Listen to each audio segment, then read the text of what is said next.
اپنے اسلاف کی سیرت طیبہ جاننے کے لیے اور اسلامی معلومات حاصل کرنے کے لیے یاد اولیاء چینل کو سبسکرائب کریں اور بیل آئیکن پہ کلک کریں۔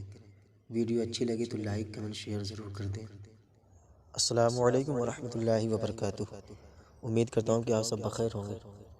آج میں حضرت عمر رضی اللہ تعالی عنہ کا دلچسپ واقعہ پیش کرتا ہوں۔ حضرت عمر رضی اللہ تعالی عنہ نے کبھی کوئی خواہش نہیں کی۔ ایک دن مچھلی کھانے کو دل چاہا تو اپنے غلام سے اظہار فرمایا۔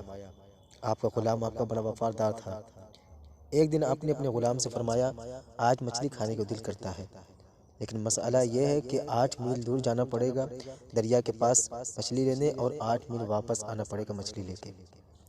پھر آپ نے فرمایا، رہنے دو، کھاتے ہی نہیں ہیں۔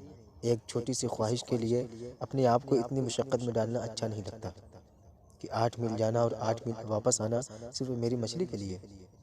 چھوڑو، رہنے دو، اگر قریب سے ملتی تو اور بات تھی۔ غلام کہتا ہے، میں کئی سالوں سے آپ کا خادم تھا، لیکن کبھی آپ نے کوئی خواہش کی ہی نہیں تھی، پر آج جب خواہش کی ہے تو خادم کہتا ہے کہ میں خیال کیا کہ حضرت عمر رضی اللہ تعالی عنہ نے پہلی مرتبہ خواہش کی ہے اور میں پوری نہ کروں، ایسے کیسے ہو سکتا ہے؟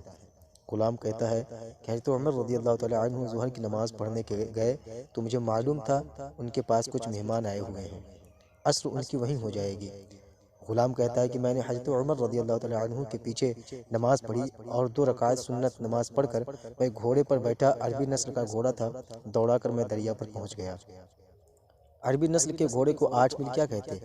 وہاں پہنچ کر میں نے ایک ٹوکرا مچھلی کا خریدا اور حضرت عمر رضی اللہ تعالی عنہ کی عصر کی نماز ہونے سے پہلے میں واپس بھی آ گیا، اور گھوڑے کو میں نے ٹھنڈی چھاؤں میں باندھ دیا تاکہ اس کا جو پسینہ آیا ہوا ہے وہ خشک ہو جائے اور کہیں حضرت عمر دیکھ نہ لیں۔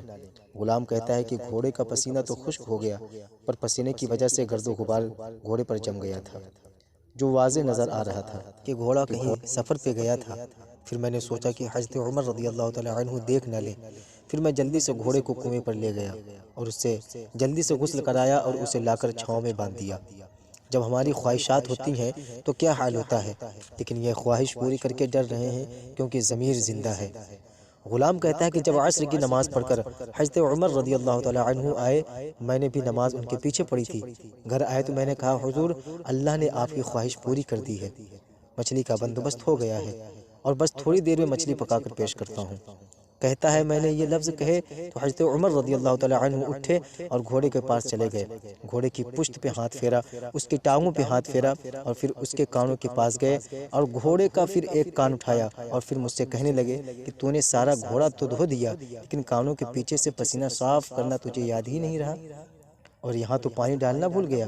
حضرت عمر رضی اللہ تعالی عنہ گھٹنے کے بل زمین پر بیٹھ گئے اور کہنے لگے، مجھ سے کہنے لگے، ادھر آ، تیری وفا میں مجھے کوئی شک نہیں ہے، اور میں کوئی زیادہ نیک آدمی بھی نہیں ہوں، کوئی پرہیزگار بھی نہیں ہوں، میں تو دعائیں مانگتا ہوں، اے اللہ میری نیکیاں اور برائیاں برابر کر کے مجھے معاف فرما دے۔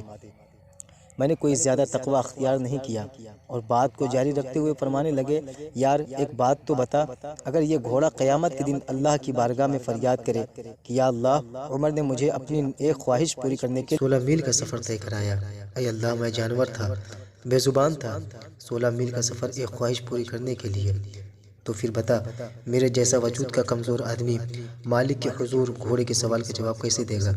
خادم کہتا ہے، میں اپنے باپ کے فوت ہونے پر اتنا نہیں رویا تھا جتنا آج رویا، میں تڑپ اٹھا کہ حضور یہ والی سوچ، یہاں تو لوگ اپنے ملازم کو نیچا دکھا کر اپنا افسر ہونا ظاہر کرتے ہیں۔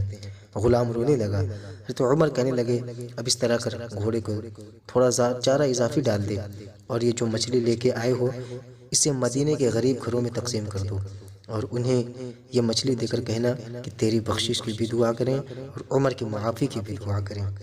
اللہ اکبر۔